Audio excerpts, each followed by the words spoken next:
जिसने भी खुद को खर्च किया है, दुनिया ने उसी को गूगल पर सर्च किया है। नमस्कार, मैं सोनम आप सभी का स्वागत करती हूँ हमारे YouTube channel Sandeep Vishnu motivational coach पर। आज हम इस वीडियो में कुछ मोटिवेशनल स्टोरी से कुछ नया सीखने का प्रयास करेंगे। और यदि यह वीडियो आपको पसंद आए तो वीडियो को लाइक करें, कमेंट करें और अपने फ्रेंड्स के साथ शेयर करें। और यदि आप इस चैनल पर नए हैं तो चैनल को सब्सक्राइब करना बिल्कुल ना भूलें और बेल आइकन पर भी प्रेस करें ताकि आगे आने वाले लेटेस्ट वीडियो की अपडेट सबसे पहले आपको मिले।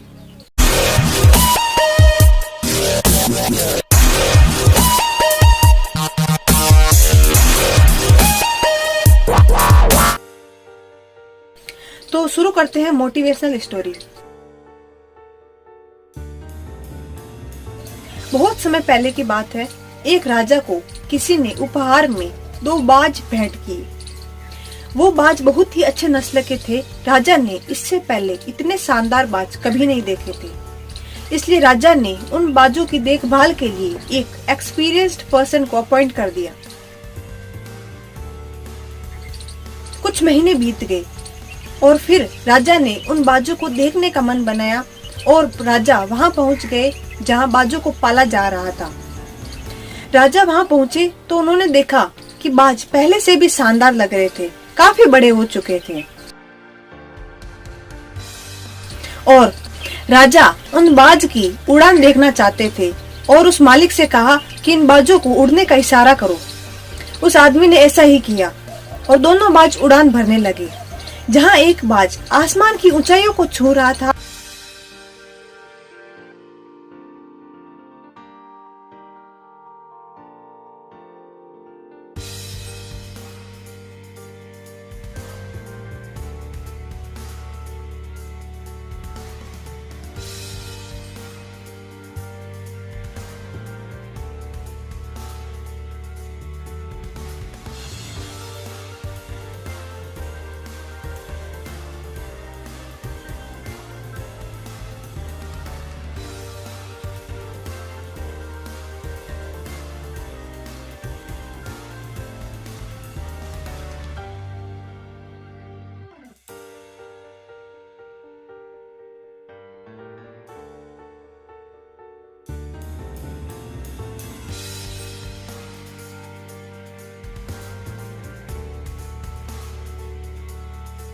वहीं दूसरा बाज थोड़ी सी ऊंचाई पर जाकर वापस उसी डाल पर बैठ जाता जहां से वो उड़ा था। यह देख राजा को बड़ा अजीब लगा। राजा ने उस आदमी से पूछा कि ऐसा क्यों है कि एक बाज आसमान को ऊंचाई को छू रहा है, वहीं दूसरा बाज उड़ना भी नहीं चाहता। तो उस आदमी ने कहा, जी महाराज, इस बाज के साथ शुरू से ही यही समस्या है। यह बाज इस डाल को छोड़ता भी नहीं है। लेकिन राजा को दोनों ही बाज बहुत प्रिय थे।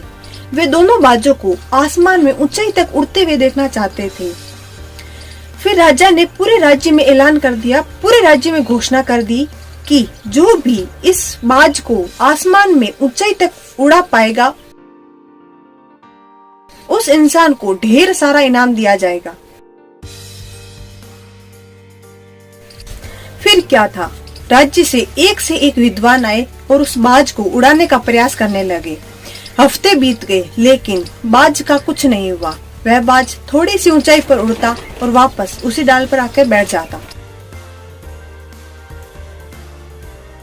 कुछ दिनों बाद एक दिन राजा ने देखा कि उसके दोनों बाज आसमान में ऊंचाई तक उड़ रहे थे।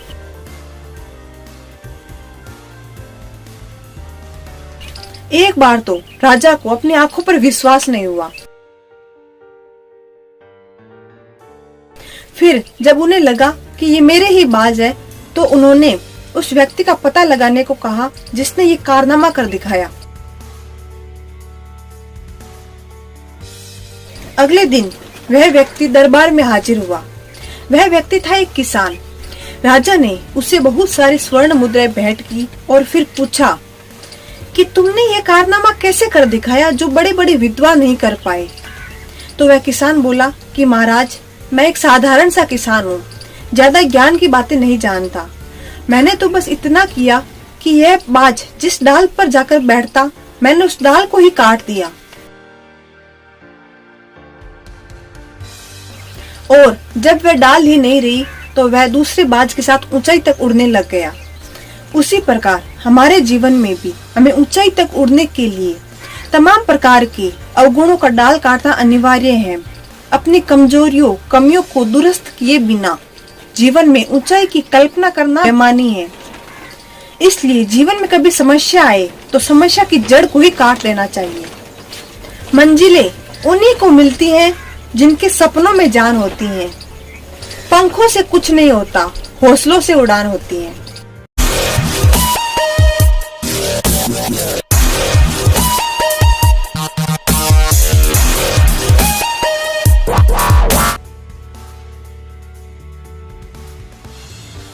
एक प्रोफेसर एक क्लास में लेक्चर दे रहे थे।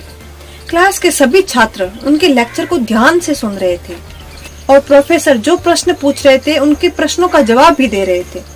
लेकिन उसी क्लास में एक छात्र ऐसा था जो चुपचाप बैठा था।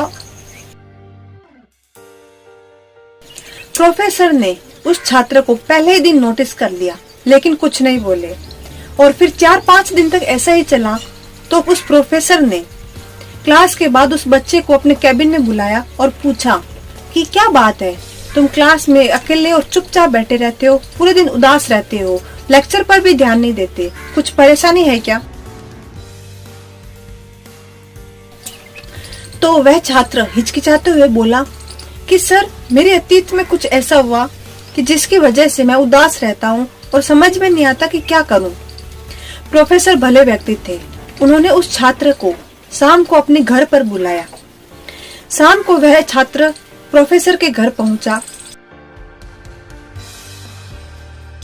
और फिर प्रोफेसर ने उसे अंदर बुलाया और बैठाया। फिर वो अपने किचन में चले गए और वहां जाकर शिकंजी बनाने लगे। और उन्होंने जानबूझकर शिकंजी में ज्यादा नमक डाल दिया और फिर किचन से बाहर आकर शिकंजी का गिलास उस छात्र को देकर कहा कि ये लो शिकंजी पियो। उस छात्र ने जैसे ही एक घूंट पिया तो अधिक नमक के कारण उसका मुंह अजीब सा बन गया। यह देखकर प्रोफेसर ने कहा, क्या हुआ, शिकंजी पसंद नहीं आई? तो छात्र बोला, नहीं सर, शिकंजी में बस थोड़ा सा नमक ज्यादा है। तो प्रोफेसर बोले, अरे अब तो यह बेकार हो गया, लाओ मुझे दो, मैं इसे फेंक देता हूँ। तो प्रोफेसर ने जैसे ही अपना हाथ आगे बढ़ाया तो छात्र ने मना कर दिया और बोला कि नहीं सर, शिकंजी में थोड़ा सा नमक ही तो ज्यादा है, थोड़ी सी चीनी मिलाते इसका स्वाद ठीक हो जाएगा। इस पर प्रोफेसर गंभीर हुए और बोले कि इस बात को समझ भी जाओ, ये शिकंजी तुम्हारी जिंदगी है और इसमें अधिक घुला हुआ नमक तुम्हारे वो अतीत के बुरे अनुभव हैं जिन्हें तुम भूल नहीं रहे हो। जिस प्रकार शिकंजी से अधिक नमक को बाहर नहीं निकाला जा सकता, वैसे ही तुम्हारे अतीत के उन अनुभवों को जिंदगी से बाहर नहीं निकाला जा सकता। लेकिन जिस तरह चीनी मिलाकर शिकंजी का स्वाद बदला जा सकता है, वैसे ही तुम्हें अपने जीवन में मिठास घोलकर अपने अतीत के उन बुरे अनुभवों को भूलना होगा। इस पर छात्र बोला कि गुरुजी, मैं आपकी बात समझ गया हूँ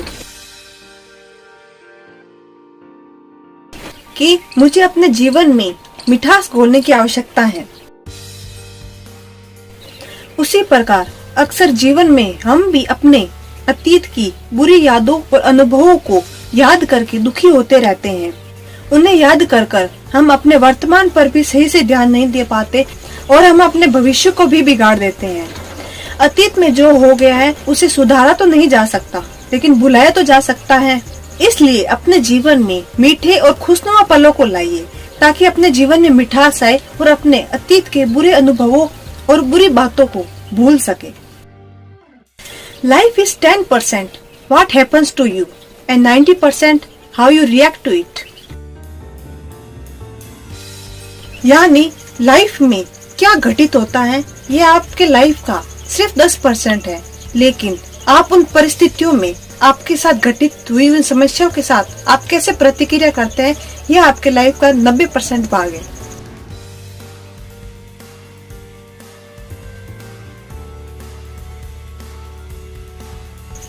एक बार एक टीचर क्लास में बच्चों को पढ़ा रहे थे।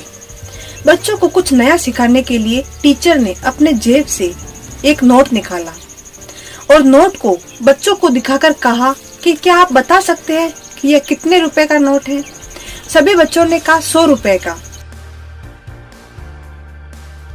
फिर टीचर ने उस नोट को हाथ में लेकर कहा कि इस नोट को कौन लेना चाहेगा। सभी बच्चों ने हाथ खड़ा किया कि सर हम लेना चाहेंगे।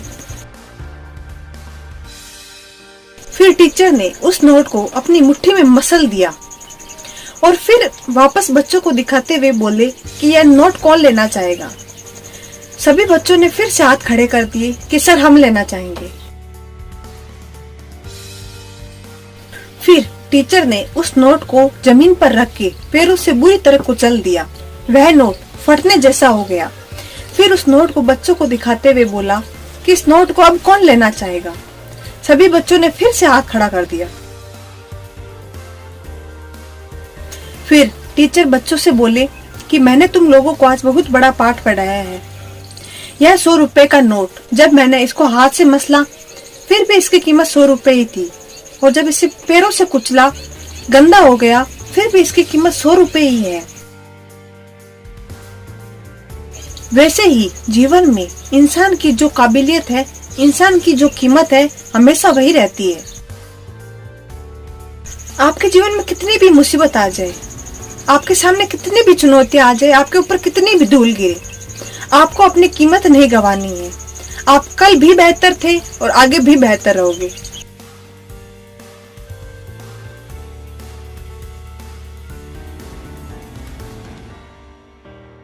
एक पिता अपने बेटे के साथ घोड़े की सहायता से कहीं जा रहे थे।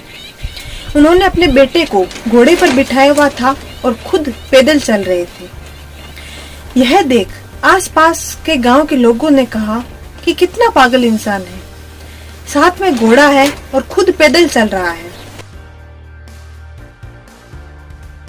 तो उस इंसान ने सोचा कि बात तो सही है, तो वह भी घोड़े पर बैठ गया और आगे की राह चल पड़े।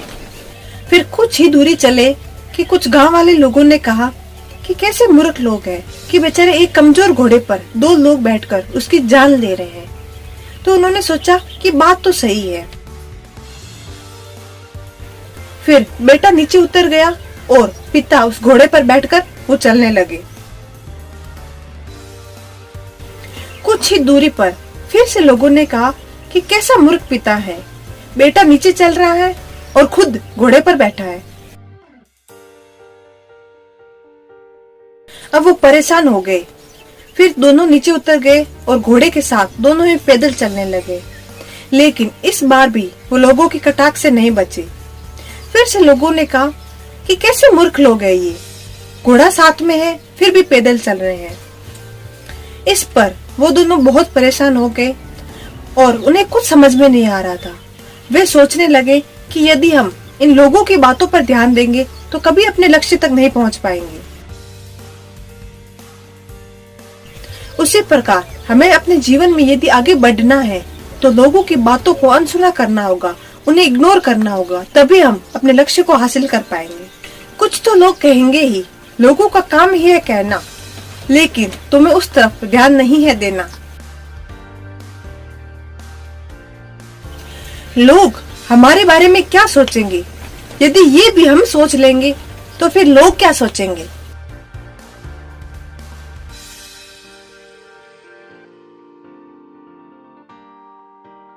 कभी नहीं बोला कि नहीं होगा, हमेशा बोला कि सोचो कैसे होगा। ये पंक्तियां है माइकल जॉर्डन की। आप सभी ने माइकल जॉर्डन के बारे में सुना ही होगा, जो फुटबॉल की एक फेमस खिलाड़ी है। तो अब इस स्टोरी में हम देखेंगे कि माइकल जॉर्डन ने अपनी कठिन मेहनत के बलबूते पर यह सफलता कैसे हासिल की। तो आइए शुरू करते हैं।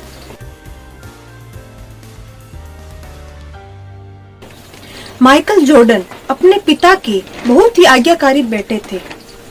एक बार उनके पिता ने उनको एक टी शर्ट दी और टी शर्ट देते हुए बोला कि माइकल बेटे, तुम इस टी शर्ट को बेच कर दिखाओ। माइकल ने अपने जीवन में कभी किसी से ये नहीं बोला कि यह नहीं हो सकता या मैं ये नहीं कर पाऊंगा। माइकल जॉर्डन वह टी शर्ट लेकर मार्केट गए और उसे $1 में बेचकर घर आ गए। उनके पिता ने उनको सेम वैसी ही टी शर्ट देकर कहा कि इसे $2 में बेच कर आओ। तो माइकल जॉर्डन फिर से वह टी शर्ट लेकर मार्केट में गए। पूरे दिन धूप में परेशान होते रहे, लेकिन इस बार वह टी शर्ट $2 में नहीं बिकी। इस पर माइकल ने अपना दिमाग लगाया और उन्होंने उस टी शर्ट पर मिक्की माउस की फोटो प्रिंट कर दी। फिर वो उस टी शर्ट को लेकर एक स्कूल के बाहर खड़े हो गए जहाँ अमीर घरों के बच्चे पढ़ा करते हैं। उसी स्कूल के एक बच्चे को वह टी शर्ट पसंद आ गई और उसने अपने माता पिता से वह टी शर्ट खरीदने की जिद की और माइकल ने वह टी शर्ट उनको $20 में बेची। फिर माइकल घर आए और अपने पिता को $20 थमा दिए। इस पर पिता ने उनको शाबाशी दी। एक बार फिर माइकल के पिता ने उनको वैसी ही टी शर्ट दी और बोला कि यह टी शर्ट तुम $200 में बेचकर बताओ। माइकल ने उनको मना नहीं किया और टी शर्ट लेकर मार्केट में निकल पड़े। तभी माइकल को पता लगा कि बगल वाले शहर में एक फेमस हॉलीवुड एक्ट्रेस आई हुई है। माइकल बिना टिकट के ट्रेन से सफर करके वहां पहुंच गए और वहां लोगों की भीड़ को चीरते हुए वह उस एक्ट्रेस के पास में पहुंच गए और उस एक्ट्रेस से उस टी शर्ट पर अपना ऑटोग्राफ ले लिया। फिर वह उस टी शर्ट को लेकर एक चौराहे पर गए और वहां वह टी शर्ट बेचने लगे। तभी अचानक लोगों की एक बड़ी सी भीड़ आकर जमा हो गई। कुछ लोग उस टी शर्ट के लिए 200, 500, $1000 देने तक के तैयार थे और माइकल ने वह टी शर्ट $2000 में बेच दी। वह $2000 लेकर घर आए और अपने पिता को दे दिए। इस पर पिता बोले कि बेटा, तू दुनिया में चाहे जो कर सकता है। और आज माइकल जॉर्डन बास्केटबॉल की दुनिया के शहंशाह हैं। तो दोस्तों, माइकल की यह स्टोरी हमें यह बताती है कि हर बार बहानेबाजी से सफलता नहीं मिलती। कभी कभी सफलता प्राप्त करने के लिए आपको अपनी बुद्धि का इस्तेमाल करना ही होगा। हर वक्त बहाना बनाने से आप अपनी सफलता तक नहीं पहुंच पाएंगे। समस्या के बारे में सोचने पर बहाने मिलते हैं और समाधान के बारे में सोचने पर रास्ते मिलते हैं। कठिन परिस्थितियों में बुद्धिमान लोग रास्ते खोजते हैं, जबकि कायर लोग बहाने।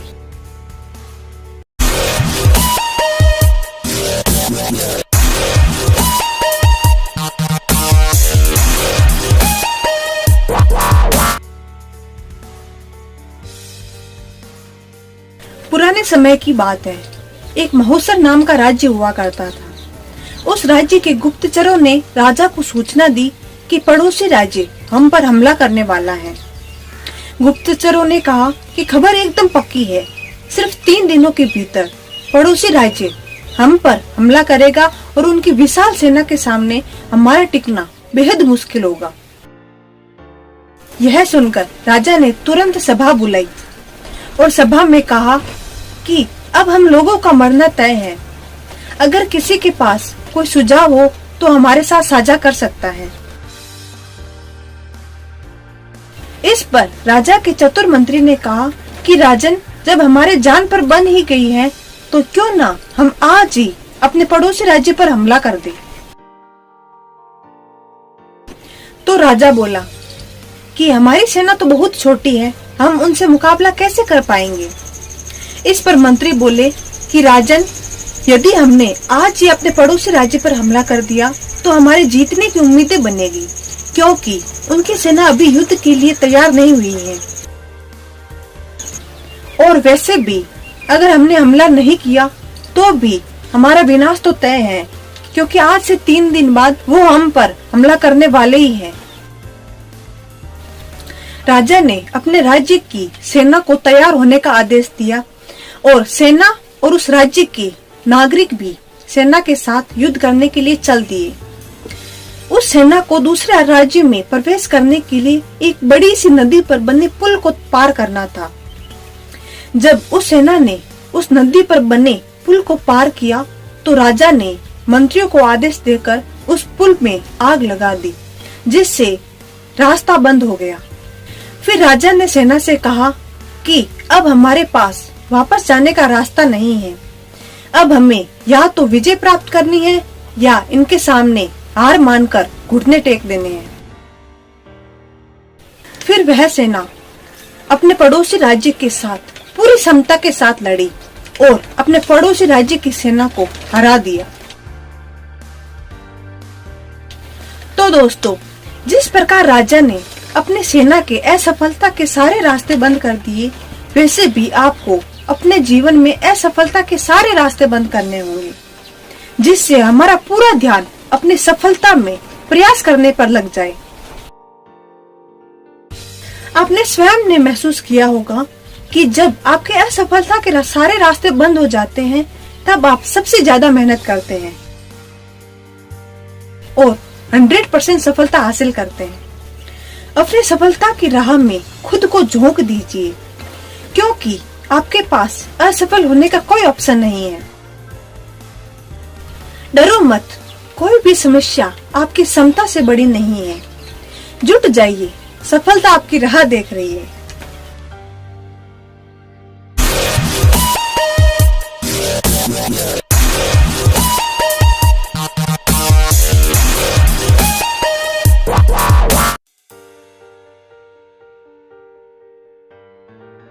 एक प्रोफेसर ने अपने हाथ में एक पानी का भरा ग्लास लेकर क्लास शुरू की।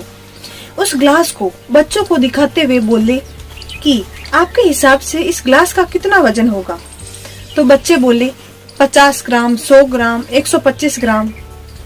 इस पर प्रोफेसर बोले कि जब तक मैं इस ग्लास का वजन नहीं नाप लेता, मुझे इसका सही वजन नहीं पता चलेगा। फिर प्रोफेसर ने अगला प्रश्न पूछा कि यदि मैं इस ग्लास को थोड़ी देर इसी तरह पकड़ा हुआ खड़ा रहूं तो क्या होगा। इस पर बच्चे बोले कि कुछ नहीं।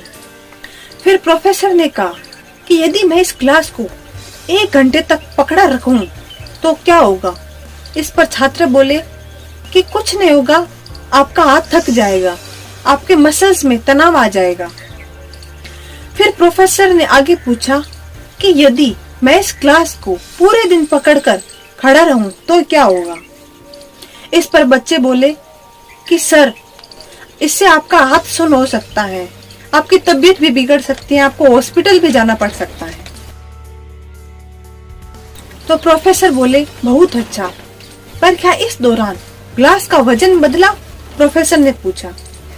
इस पर बच्चों ने बोला कि नहीं, इस दौरान ग्लास का वजन नहीं बदला। फिर प्रोफेसर ने कहा तो फिर मेरा हाथ क्यों थक गया, मेरा हाथ क्यों सुन्न पड़ गया। इस पर स्टूडेंट्स अचरज में पड़ गए। फिर प्रोफेसर ने कहा कि मैं इस दर्द से निजात पाने के लिए क्या करूं। इस पर एक छात्र ने कहा कि सर, आप इस ग्लास को नीचे रख दीजिए। प्रोफेसर ने कहा बिल्कुल सही। वो उन्हें समझाते हुए बोले कि हमारे लाइफ में प्रॉब्लम भी कुछ इसी तरह की होती हैं। इन्हें कुछ देर दिमाग में रखने पर तो हमें सब ठीक लगता है, लेकिन अधिक देर होने पर हमें पीड़ा होने लगती है, हमारे दिमाग में तनाव उत्पन्न होने लगता है और बहुत अधिक देर होने पर हमें पैरालाइज करने लगती हैं। प्रॉब्लम्स के बारे में सोचना जरूरी है, लेकिन जैसे कि हम जानते हैं अति हर जगह खराब होता है, तो इसमें अति नहीं होना चाहिए, यानी किसी समस्या को ज्यादा देर तक अपने दिमाग में घर नहीं करने देना चाहिए। इसलिए हमेशा सोने जाने से पहले अपनी समस्याओं को दिमाग से निकाल देना चाहिए, ताकि हमारा अगला दिन बिना तनाव के एकदम खुशनुमा हो और आप किसी भी समस्या का सामना आराम से बिना तनाव के खुशनुमा दिमाग से कर पाएंगे।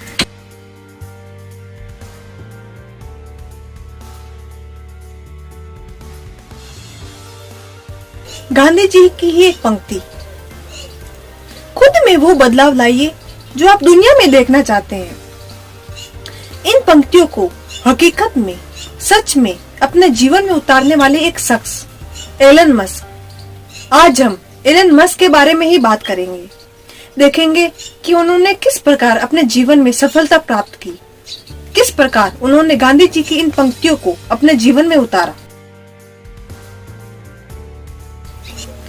एलन मस्क अमेरिकी मूल के एक व्यक्ति हैं। वे पैसे से इंजीनियर, बिजनेसमैन और इन्वेस्टर हैं।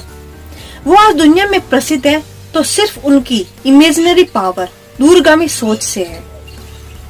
उनकी सोच हमेशा इंसान की समस्याओं को दूर करने, पर्यावरण पर आने वाली समस्याओं को दूर करने और भविष्य में धरती पर आने वाली समस्याओं को दूर करने पर ही केंद्रित रही है। वे अपनी सफलता को पाने के लिए किसी दूसरे पर निर्भर नहीं रहे। वो हमेशा खुद की दूरगामी सोच की वजह से ही सफल हुए हैं। इसी सोच की वजह से उन्हें जीनियस एंटरप्रेन्योर के नाम से जाना जाता है। फोर्ब्स के अनुसार एलन मस्क दुनिया के सबसे अमीर व्यक्ति हैं। एलन मस्क बचपन से ही जीनियस नहीं थे। बचपन से ही उनके पास इतना पैसा नहीं था। उन्हें इस पायदान पर पहुंचने के लिए बहुत संघर्ष करना पड़ा, बहुत सारी रातों से लड़ना पड़ा, तब जाकर वो आज इस दुनिया में युवाओं के लिए एक इंस्पायरेशन का स्रोत बने। एलन मस्क का जन्म आज से 50 साल पहले 27 जून 1971 को अफ्रीका के प्रिटोरिया शहर में हुआ। एलन मस्क की माता का नाम मेयर मस्क था, जो एक मॉडल और डाइटिशियन थी।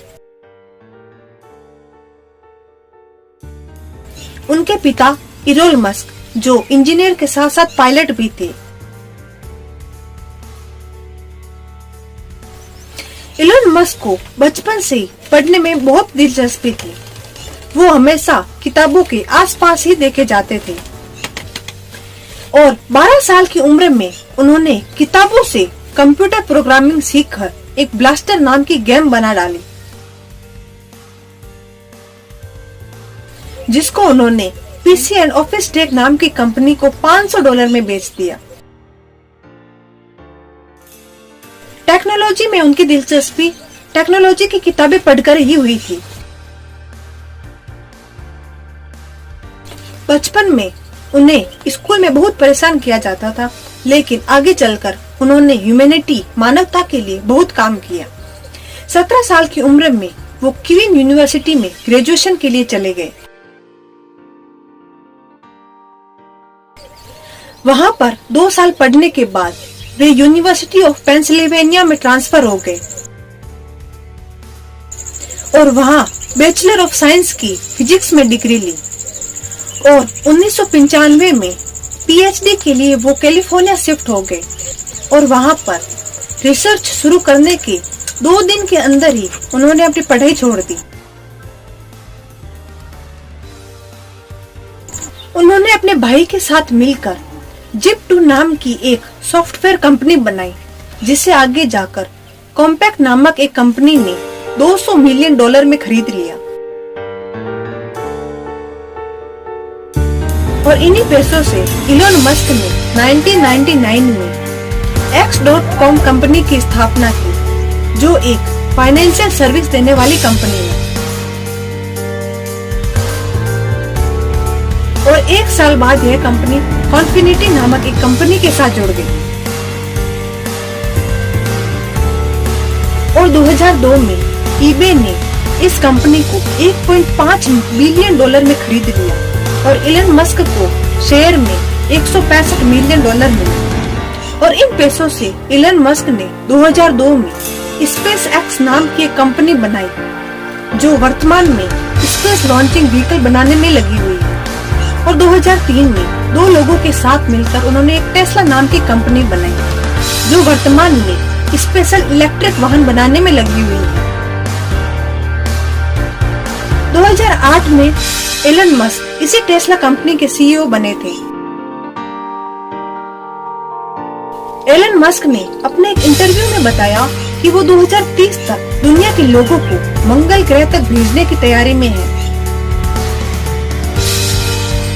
लेकिन इसमें मुख्य समस्या इस पर लगने वाली भारी वितरण लागत थी। मस्क ने रशियन फेडरेशन के साथ भी बात की लेकिन बात नहीं बन पाई। इसके बाद मस्क अपने रीयूजेबल लॉन्च व्हीकल और स्पेसशिप के आइडिया के साथ दुनिया के सामने आए और उन्होंने अपना खुद का एक रॉकेट इंजन बनाना शुरू कर दिया।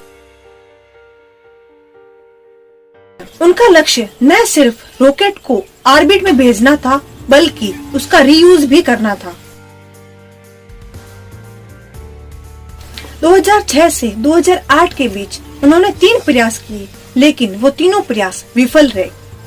28 सितंबर 2008 को उन्होंने अपना चौथा प्रयास किया और अंततः फाल्कन 1 पृथ्वी की ऑर्बिट में पहुंचा। यदि उन्होंने प्रयास करना छोड़ दिया होता तो आज स्पेस एक्स नाम की कंपनी अस्तित्व में नहीं होती, लेकिन उन्होंने अपना प्रयास जारी रखा और उन्होंने सफलता भी पाई। 2006 में सोलर सिटी को फाइनेंशियल मुहैया करवाकर इन्होंने इस कंपनी की शुरुआत की और अमेरिका में यह कंपनी 2015 में सोलर पावर सिस्टम प्रोवाइड करने वाली दूसरी सबसे बड़ी कंपनी है। 2016 में टेस्ला ने इसी सोलर सिटी कंपनी को अपने अंडर में ले लिया। दिसंबर 2015 में इलन मस्क ने आर्टिफिशियल इंटेलिजेंस नाम की एक और रिसर्च कंपनी की शुरुआत की जिसका नाम ओपन एआई रखा गया। 2016 में वे न्यूरोलिंक नाम की एक कंपनी के को फाउंडर बने। यह कंपनी वर्तमान में ह्यूमन ब्रेन को एआई के साथ जोड़ने के काम पर लगी हुई है। तो देखा दोस्तों कि इलन मस्क जो आज इस पायदान पर हैं, इस पायदान पर पहुंचने के लिए उन्हें कितना संघर्ष करना पड़ा। इसलिए यदि आपको सफलता प्राप्त करनी है तो कोई शॉर्टकट मत अपनाइए, मेहनत कीजिए। मेहनत से सब कुछ संभव है।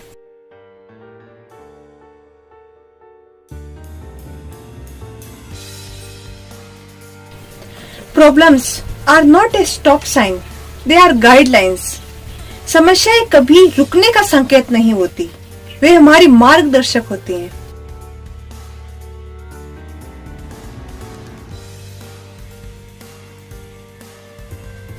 हिरण के दौड़ने की क्षमता 90 किलोमीटर प्रति घंटा होती है,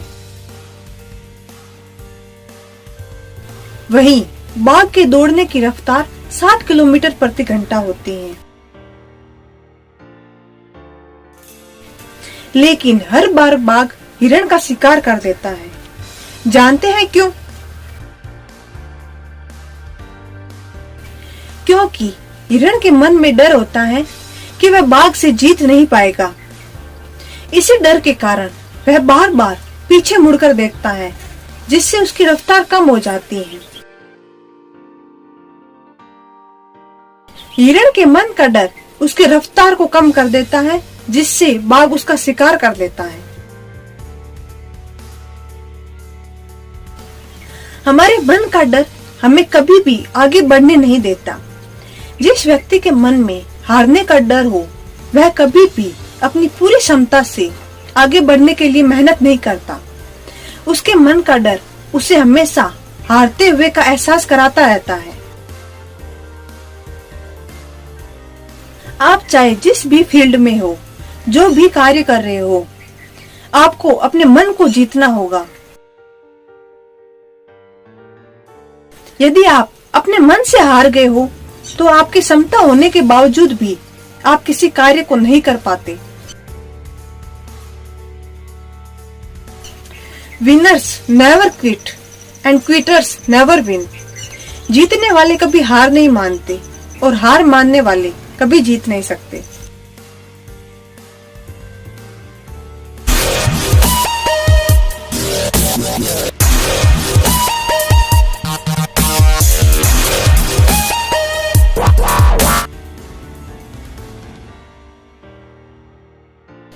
ये कहानी है फर्श पर सोने वाले एक शख्स की, जो आज गूगल के सीईओ बनकर अर्श पर है।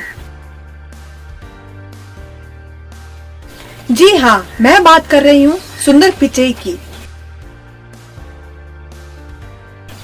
सुंदर पिचई और हम में क्या फर्क है? सुंदर पिचई गूगल में काम करते हैं और हम गूगल पर काम करते हैं।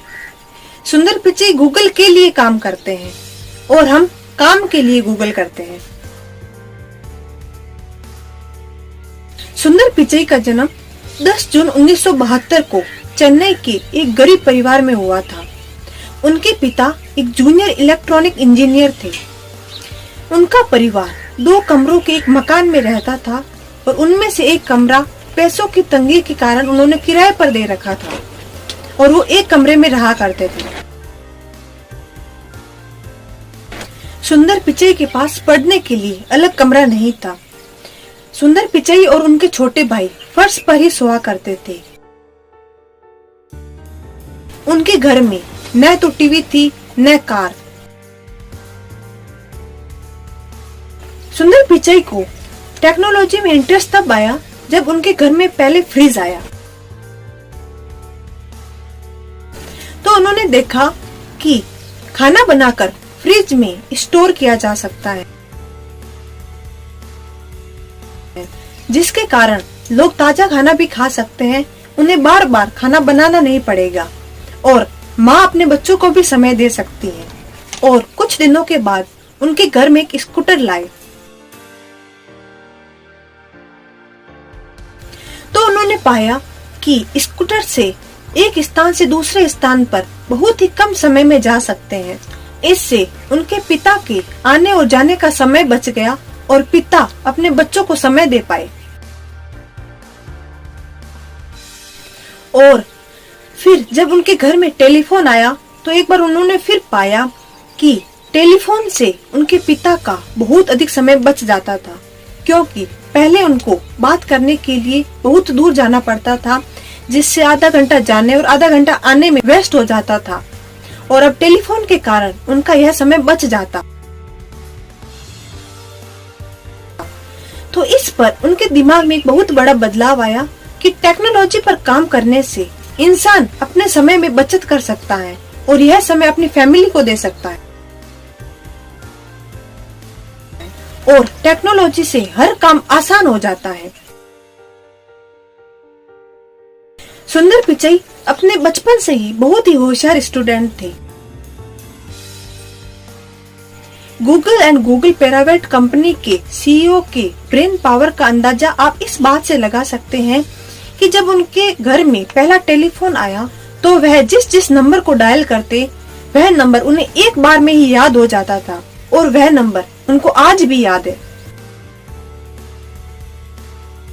स्कूली शिक्षा पूरी करने के बाद सुंदर पिचई आईआईटी की प्रवेश परीक्षा पास कर खड़गपुर में दाखिला लिए। वहाँ आईआईटी की पढ़ाई के दौरान उन्होंने अपने बैच में हमेशा टॉप किया। आईआईटी में पढ़ा चुके उनके प्रोफेसर सनत कुमार राय बताते हैं कि मेट्रोलॉजिकल एंड मटेरियल साइंस की पढ़ाई के दौरान भी सुंदर पिचई इलेक्ट्रॉनिक्स पर काम कर रहे थे। वह भी उस दौर में जब आईआईटी के सिलेबस में इलेक्ट्रॉनिक्स का पाठ्यक्रम था ही नहीं। उनकी क्रिकेट में भी काफी रुचि थी। फिर उन्होंने अपनी इंजीनियरिंग की डिग्री पूरी की। वर्ष 1993 यानी 1993 में उन्होंने अपने फाइनल बैच में भी टॉप किया और रजत पदक हासिल किया था। फिर फिर छात्रवृत्ति पाकर वे स्टैनफोर्ड विश्वविद्यालय में आगे की पढ़ाई करने के लिए चले गए। स्टैनफोर्ड यूनिवर्सिटी से उन्होंने विज्ञान विषय में पीएचडी प्राप्त की। लेकिन सुंदर पिचई का बचपन से एमबीए करने का सपना था, तो उन्होंने एक यूनिवर्सिटी से एमबीए भी किया। एमबीए करने के उपरांत उन्होंने अप्लाइड मटेरियल में प्रोजेक्ट मैनेजमेंट एंड इंजीनियरिंग पर काम किया। सुंदर पिचई को अमेरिका जाने के लिए उनके पिता को अपने 1 साल की सैलरी खर्च करनी पड़ी थी। उनको पढ़ाई के दौरान बहुत सारी समस्याओं का सामना करना पड़ा था।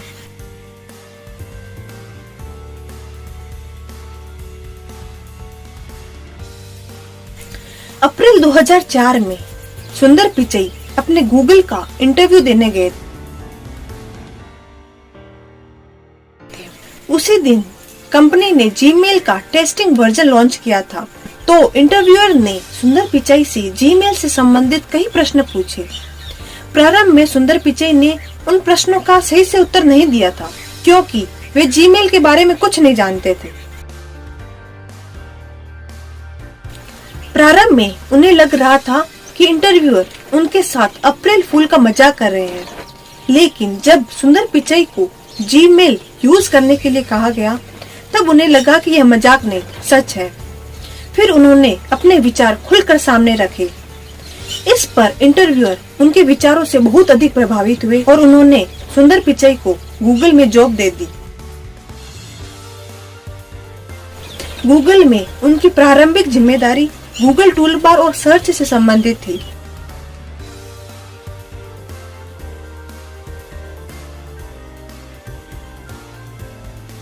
जब सुंदर पिचई ने गूगल में काम करना शुरू किया, उस समय गूगल टूलबार और search engine Microsoft internet explorer में डिफॉल्ट ऑप्शन हुआ करता था। और एक दिन उन्हें ख्याल आया कि गूगल को खुद का वेब ब्राउजर डेवलप कर देना चाहिए, क्योंकि यदि किसी दिन माइक्रोसॉफ्ट ने अपना खुद का सर्च इंजन डेवलप कर उसे इंटरनेट एक्सप्लोरर में डिफॉल्ट ऑप्शन सेट कर दिया, तो गूगल वहां से परमानेंटली हट जाएगा। उन्होंने अपना प्रपोजल गूगल के सीईओ एरिक समिट के समक्ष रखा, तो उन्होंने इसे महंगा बताकर अप्रूव करने से मना कर दिया। लेकिन सुंदर पिचई अपनी बात पर अड़े रहे। उन्होंने अपने कलीग्स के साथ मिलकर 2006 में क्रोम का प्रोजेक्ट अप्रूव करवा लिया। क्रोम प्रोजेक्ट अप्रूव करने के 6 दिन बाद वही हुआ जिसकी सुंदर पिचई को शंका थी। 18 अक्टूबर 2006 को माइक्रोसॉफ्ट ने अपने इंटरनेट एक्सप्लोरर से गूगल को हटाकर बिंग को अपना डिफॉल्ट ऑप्शन सेट कर लिया। गूगल को इंटरनेट एक्सप्लोरर से प्रतिदिन लाखों का ट्रैफिक मिलता था। हर रोज लाखों की कमाई होती थी, लेकिन इस घटना से उन्हें बहुत बड़ा झटका लगा। लेकिन सुंदर पिचई ने यह घटना पहले ही भांप ली थी, इसलिए उन्होंने अपनी टीम के साथ मिलकर 24 घंटे में ही इंटरनेट एक्सप्लोरर का लूप होल खोज के निकाला, जिसके कारण जो लोग बिंग पर मूव हुए थे उनके सामने एक पॉपअप विंडो में गूगल को अपना डिफॉल्ट इंजन सेट करने का ऑप्शन आने लगा। इस तरह उन्होंने गूगल के 60% यूजर को वापस से रिटेन कर लिया।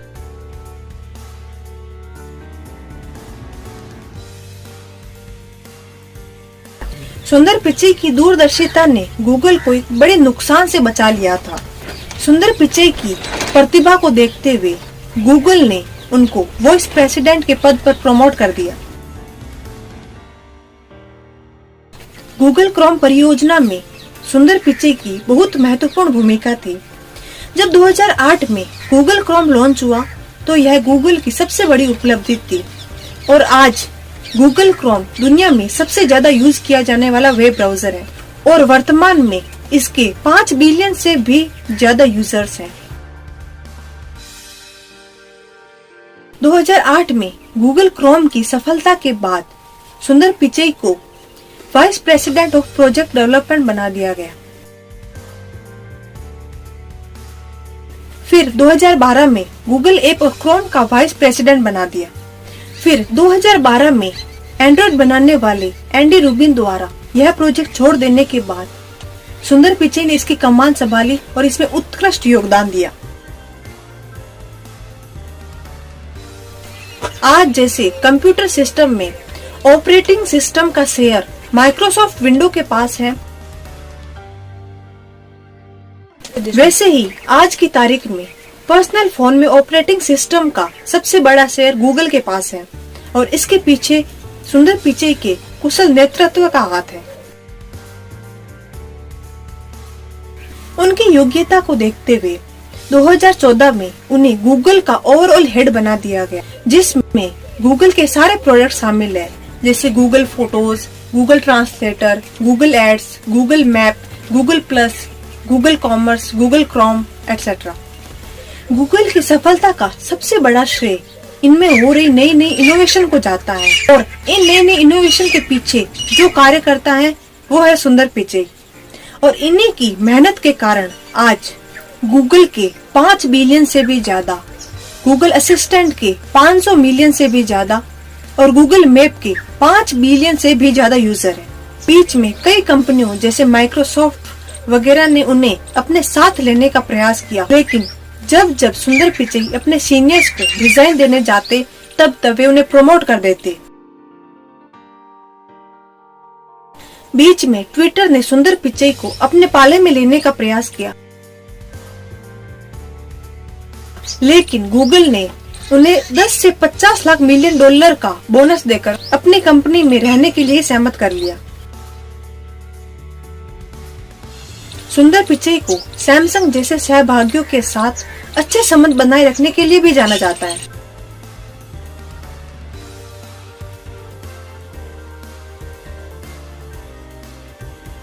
उनकी उपलब्धियों को देखते हुए गूगल ने 10 अगस्त 2015 को अपनी कंपनी का सीईओ घोषित कर दिया गया। गूगल जैसी कंपनी में जहां जॉब प्राप्त करना भी एक बहुत बड़ी बात है, वहां हमारे भारतीय मूल के निवासी सुंदर पिचई सर्वोच्च स्थान पर रहकर भारत के लिए बहुत ही गर्व महसूस करवा रहे हैं। एक बार इनके यहाँ 2 लड़के सीनियर मैनेजर के साथ बर्गर खा रहे थे, तो उन लड़कों ने सीनियर मैनेजर को गूगल की बर्गर की इमोजी पर कमेंट करते हुए कहा कि यह इमोजी अच्छी नहीं है। तो सीनियर मैनेजर ने कहा कि प्रॉब्लम क्या है, गूगल जो बनाता है उस पर हमें प्राइड होना चाहिए। यह कहकर सीनियर मैनेजर उन लड़कों को डांट कर भगा दिया। कुछ दिन बाद जब सीनियर मैनेजर सुंदर पिचई के मीटिंग में बैठे थे, तो सीनियर मैनेजर ने सुंदर पिचई को यह घटना बताई कि एक बार 2 लड़के यह कह रहे थे कि गूगल पर बर्गर की इमोजी अच्छी नहीं है। तो सुंदर पिचई ने कहा कि क्या प्रॉब्लम है इसमें। तो सीनियर मैनेजर ने कहा कि कुछ नहीं, वो लड़के ऐसे ही कुछ भी कह रहे थे। तो सुंदर पिचई ने कहा कि नहीं, उन लड़कों को मेरे पास बुलाओ। तो वो लड़के उनके पास आए। इस पर सुंदर पिचई ने कहा कि इस इमोजी में क्या प्रॉब्लम है। तो वो लड़के बोले कि सर कुछ नहीं, कुछ प्रॉब्लम नहीं है इसमें। इस पर सुंदर पिचई बोले कि बताओ क्या प्रॉब्लम है। तो लड़के फिर से बोले कि सर कुछ नहीं है। फिर सुंदर पिचई को गुस्सा आया और बोला कि अरे बताओ क्या प्रॉब्लम है इसमें। तो वो लड़के बोले कि सर बर्गर की इमोजी में सबसे नीचे बन, उसके ऊपर चीज, फिर पेटी, फिर लेटिस और फिर बन है। तो सुंदर पिचई बोले कि हाँ सही तो है, क्या प्रॉब्लम है इसमें। तो इस पर वो लड़के बोले कि सर ऐसा नहीं होता है, सबसे नीचे बन, फिर आलू की पेटी, फिर चीज, फिर लेटिस और फिर बन होता है। इस पर सुंदर पिचई बोले कि हाँ सही बात है। फिर उन्होंने उस इमोजी को ठीक करवाया और उन लड़कों को अवार्ड दिए, जिससे वे लड़के बहुत खुश हुए। और फिर से वो सुंदर पिचई से बोले कि सर आपकी अनुमति हो तो एक और बात कहूँ। तो वो बोले कि बताओ। कि सर गूगल पर जो बियर की इमोजी है उसमें एक ग्लास जो बियर से भरी है और ऊपर से जो झाग निकल रहे हैं उनके बीच में कांटेक्ट नहीं है, जो नेचुरल लॉ फिजिक्स के खिलाफ है। तो सुंदर पिचाई ने कहा कि सही बात है, तो उन्होंने उस इमोजी को भी ठीक करवाया और उस ग्लास को पूरा भरवा दिया। तो इस वीडियो में हमने देखा कि सुंदर पिचाई दिमाग से, कार्य से, ईमानदारी से कितने कुशल थे। कोई व्यक्ति इसलिए खुश नहीं है क्योंकि उसके जीवन में सब कुछ सही है, वह इसलिए खुश है क्योंकि उसके जीवन में सभी चीजों के प्रति दृष्टिकोण सही है।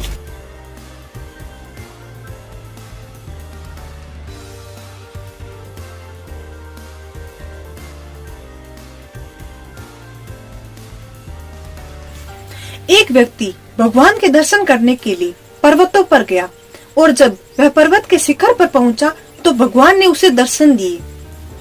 इस पर वह व्यक्ति बहुत खुश हुआ और उस व्यक्ति ने भगवान से पूछा कि भगवान, आपके लिए लाखों साल कितने के बराबर है? तो भगवान ने कहा केवल 1 मिनट के बराबर। तो वह व्यक्ति फिर बोला कि आपके लिए लाखों रुपए कितने के बराबर है? तो भगवान बोले केवल 1 रुपए के बराबर। तो उस व्यक्ति ने कहा कि भगवान, क्या आप मुझे 1 रुपया दे सकते हैं? तो भगवान मुस्कुराकर बोले, वत्स 1 मिनट रुको। तो मित्रों, जिंदगी में वक्त से पहले ना कभी किसी को मिला है और ना कभी किसी को मिलेगा, इसलिए जीवन में मेहनत करते रहिए। हर काम अपने वक्त पर ही होता है। बीज से पौधा वक्त आने पर ही अंकुरित होता है और वक्त आने पर ही वह बड़ा होता है और वक्त आने पर ही वह फल देता है। इसलिए जीवन में मेहनत करते रहिए, आपका भी वक्त आने पर आपको जरूर फल मिलेगा। लिखने वाले अपनी तकदीर टूटी हुई कलम से भी लिख देते हैं। सभी के जीवन में एक ऐसा समय आता है जब सारी चीजें उसके विरोध में हो रही होती है और हर तरफ से उसे निराशा मिलती है। चाहे वो साइंटिस्ट हो, बिजनेसमैन हो, प्राइम मिनिस्टर हो या स्टूडेंट हो, उसके जीवन में एक समय ऐसा आता है जब उसके सारी चीजें विरोध में हो रही होती है और उस समय लिया गया फैसला उसके जीवन की दिशा को निर्धारित करता है। लेकिन असफलता सफलता से कहीं अधिक महत्वपूर्ण होती है। आज तक दुनिया में जितने भी बड़े महापुरुष, जितने भी बड़े साइंटिस्ट, जितने भी सक्सेस पर्सन हुए हैं, वो अपनी जिंदगी में कई बार फेल हुए हैं।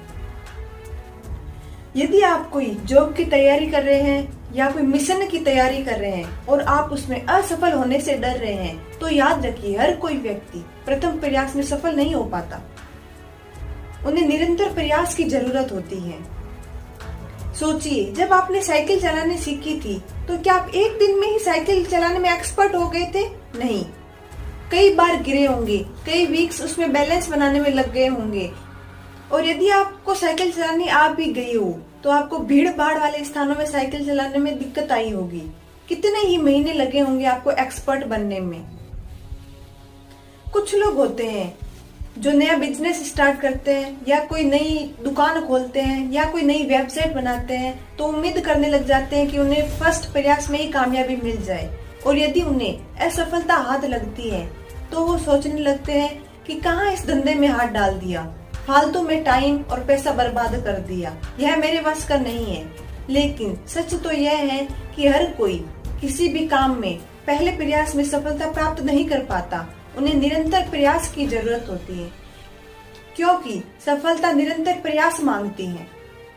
थॉमस एल्वा एडिसन, जिन्होंने अपना आधा जीवन बल्ब बनाने में लगा दिया था, 9,999 बार वो फेल हुए और 10,000वीं बार जाकर उन्होंने बल्ब का आविष्कार किया। वो निरंतर प्रयास करते रहे और 10,000वीं बार जाकर वो दुनिया को रोशनी दे पाए। सफलता समय मांगती है। याद कीजिए, जब आप छोटे थे तो आपको चलने में कितने साल लगे होंगे। पहले बैठना सीखा होगा, फिर धीरे धीरे घुटनों के बल पर चलना सीखा होगा, कई बार गिरे भी होंगे, तब जाकर आप अपने पैरों पर चलना सीखे होंगे। और अब जब हम पहली बार में सफल नहीं हो पाते तब हम निराश हो जाते हैं, डिप्रेशन में चले जाते हैं। मार्क जुकरबर्ग, जिनसे पूछा गया कि आपने कम उम्र में ही फेसबुक बना दिया, आप तो पहली बार में ही सफल हो गए होंगे। तो मार्क जुकरबर्ग का जवाब था कि आपको लगता है कि मैंने पहली बार में सफलता प्राप्त कर ली, लेकिन ऐसा नहीं है। इससे पहले मैं 16 ऐसी वेबसाइट बना चुका था जो मेरी विफल रही थी। सफलता निरंतर प्रयास मांगती है। अमेरिका के 16वें राष्ट्रपति अब्राहम लिंकन, जिन्हें दास प्रथा खत्म करने और गृह युद्ध से निजात दिलाने का श्रेय दिया जाता है, वो एक बहुत ही गरीब परिवार से थे। अत्यंत गरीबी के कारण उन्हें अपने जीवन में कई कठिनाइयों का सामना करना पड़ा था। उनके जीवन में कई उतार चढ़ाव आए थे। वो अपने जीवन के 31वें साल में बिजनेस में फेल हो गए, 32वें साल में स्टेट लेजिस्लेटर का चुनाव हार गए और 33वें साल में फिर से बिजनेस ट्राई किया और उसमें फिर से फेल हो गए। 36वें साल में उनका नर्वस ब्रेकडाउन हो गया था। 43वें साल में उन्होंने कांग्रेस का चुनाव लड़ा और वो हार गए। 48वें साल में उन्होंने फिर से ट्राई किया और फिर से वो चुनाव हार गए। 56वें साल में उन्होंने वाइस प्रेसिडेंट का चुनाव लड़ा और उसमें भी वो हार गए। 60वें साल में उन्होंने सीनेट का चुनाव लड़ा, उसमें भी वो हार गए। और लास्ट में 1860 में वो प्रेसिडेंट का चुनाव लड़े और उसमें जीतकर वो अमेरिका के 16वें राष्ट्रपति बने। हेनरी फोर्ड, जो एक बिलियनियर और फोर्ड कंपनी के मालिक हैं, जो इस कंपनी से पहले 5 ऐसे बिजनेस में फेल हुए थे जिनके कारण वो बहुत ही कर्ज में डूब गए थे। उनकी जगह कोई और होता तो वो इस ऐसे बिजनेस में फेल होने के कारण टूट जाता, डिप्रेशन में चला जाता, लेकिन उन्होंने हार नहीं मानी और इसी कारण वो आज एक बिलियनियर, एक बड़ी कंपनी के मालिक हैं। अल्बर्ट आइंस्टीन, जो 4 साल की उम्र तक बोलते नहीं थे, 7 साल की उम्र तक वो निरक्षर थे। लोग उनको दिमागी रूप से कमजोर कहते थे, लेकिन अपनी मेहनत के बल पर आज वो एक महान साइंटिस्ट में गिने जाते हैं। अब जरा सोचिए, हेनरी फोर्ड, जो 5 बार बिजनेस में फेल होने के कारण डिप्रेशन में चले जाते या हार मान लेते, और अल्वा एडिशन, जो अपने बल्ब आविष्कार के प्रयासों को छोड़ देते, या अल्बर्ट आइंस्टीन, जो अपने आप को दिमागी रूप से कमजोर समझ लेते, तो क्या आज हम उनको जानते? नहीं। सफलता निरंतर प्रयास मांगती है। सफलता प्राप्ति तक अपने प्रयासों को छोड़ना नहीं चाहिए। असफलता ही सफलता की प्रथम सीढ़ी होती है। असफलता ही सफलता का मार्ग दिखाती है। किसी ने सच ही कहा है, जीतने वाले कभी हार नहीं मानते और हार मानने वाले कभी जीत नहीं सकते। दुनिया के अधिकतर लोग असफल हो जाने पर अपने भाग्य को, अपने परिस्थितियों को कोसने लग जाते हैं। दुनिया के जितने भी महान पुरुष हैं, यदि उनके सामने कठिन परिस्थितियां आई तो क्या उन्होंने अपनी परिस्थितियों को कोसा था, अपने भाग्य को कोसा था? नहीं। यदि उन्होंने ऐसा किया होता तो आज हम उनको जानते नहीं, वो अपनी दुनिया में पहचान बना नहीं पाते। अगर किसी काम में आप असफल हो भी गए तो क्या हुआ, ये इसका अंत तो नहीं है ना। फिर से कोशिश करो, क्योंकि कोशिश करने वाले कभी हारते नहीं, या तो जीतते हैं या फिर कुछ सीखते हैं। असफलता mean fail and fail mean first attempt in learning, यानी सीखने का पहला प्रयास। असफलता तो सफलता की एक शुरुआत है। जब भी आप अपने जीवन में कभी असफल हो तो फिर से और जोश के साथ सफलता के लिए प्रयास करने चाहिए। आपकी निरंतरता आपको अवश्य सफल बनाएगी। और अगली बार जब भी मन कभी हताश हो या ऐसे लगने लगे कि बस अब तो छोड़ देना चाहिए, मेरे बस की बात नहीं है, तो एक ही बात याद रखें, सफलता प्रयास और समय लेती है।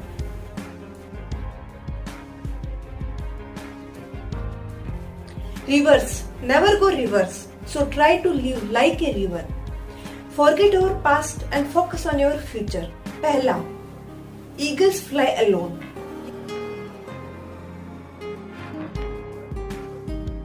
यानी बाज कभी भी छोटे पक्षियों जैसे चिड़िया, कोयल, तोते इनके साथ कभी नहीं उड़ता। वह यहाँ तो बाज के साथ ही उड़ता है या अकेला उड़ता है। इसका मतलब है stay away from narrow minded people, यानी छोटी सोच वाले लोगों से दूर रहो, अच्छी संगति में रहो। जैसे कि बाज, यदि बाज छोटे पक्षियों जैसे चिड़िया, तोते को इनके साथ उड़ता तो वह कुछ ही ऊंचाई तक उड़ पाता, लेकिन बाज ऐसा नहीं करता।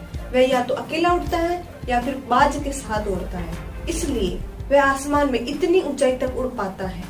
इसलिए हमेशा अच्छी संगति में रहो। दूसरी चीज जो हम बाज से सीख सकते हैं, बाज अपना विजन क्लियर रखता है। बाज अपने से 5 किलोमीटर की दूरी पर भी अपने शिकार को देख लेता है और कुछ ही समय में उसको पा लेता है।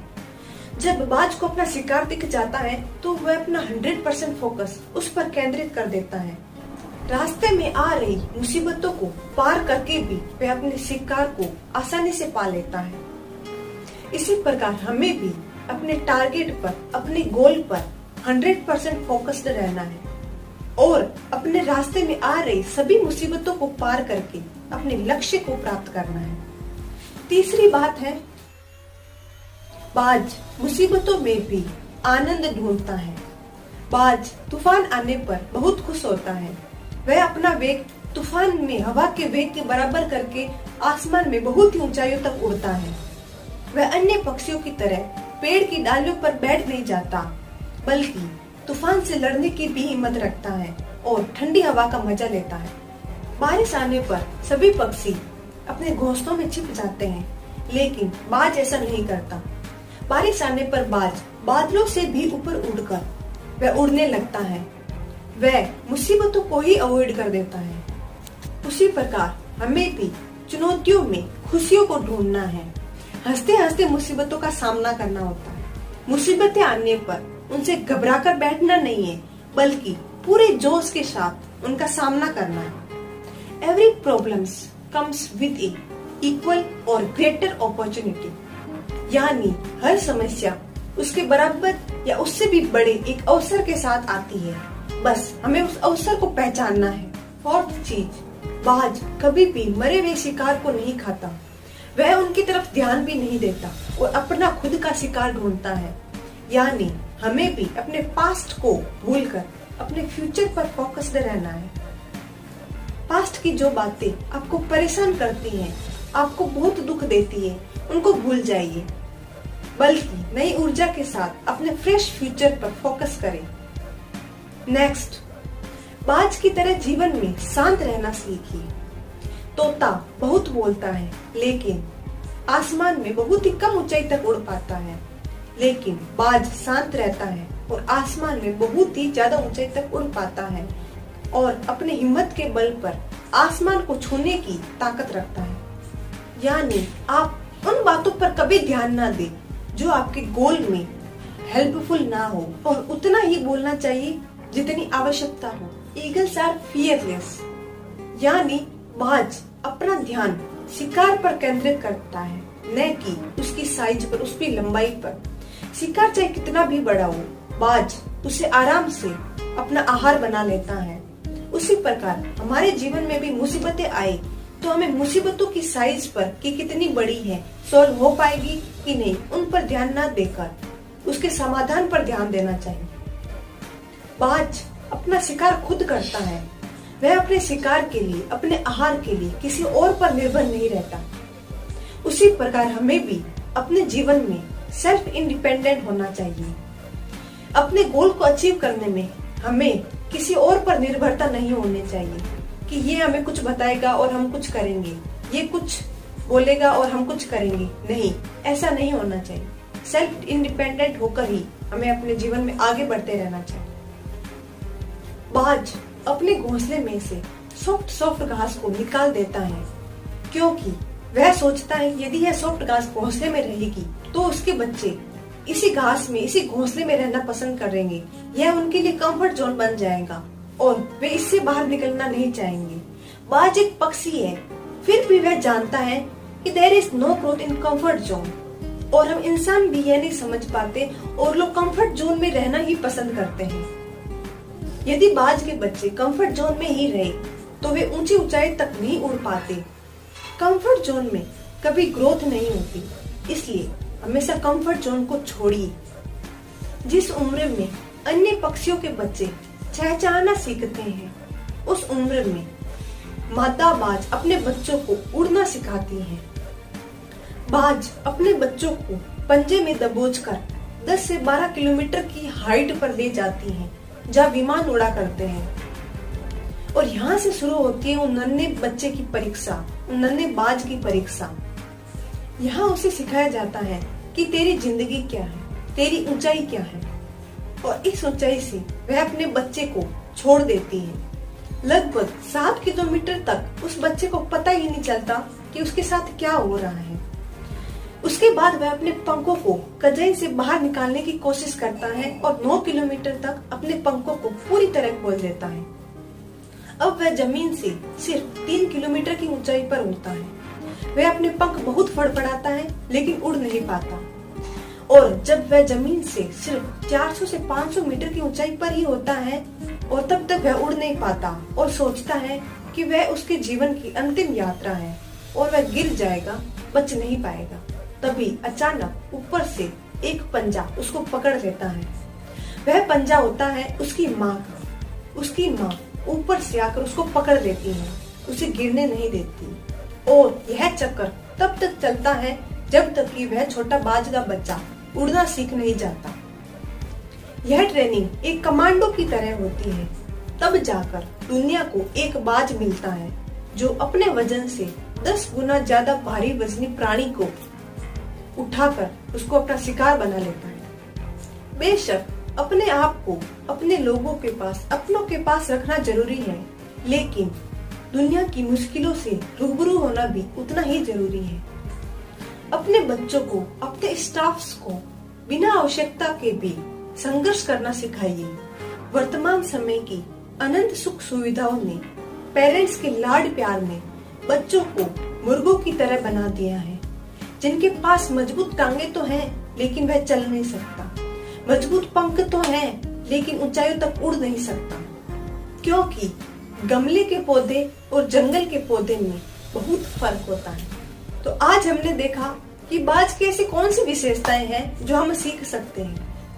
इसी के साथ यदि वीडियो आपको पसंद आए तो वीडियो को लाइक करें, कमेंट करें और अपने फ्रेंड्स को शेयर करें। तो मिलते हैं नेक्स्ट वीडियो में, तब तक के लिए हैव ए नाइस डे।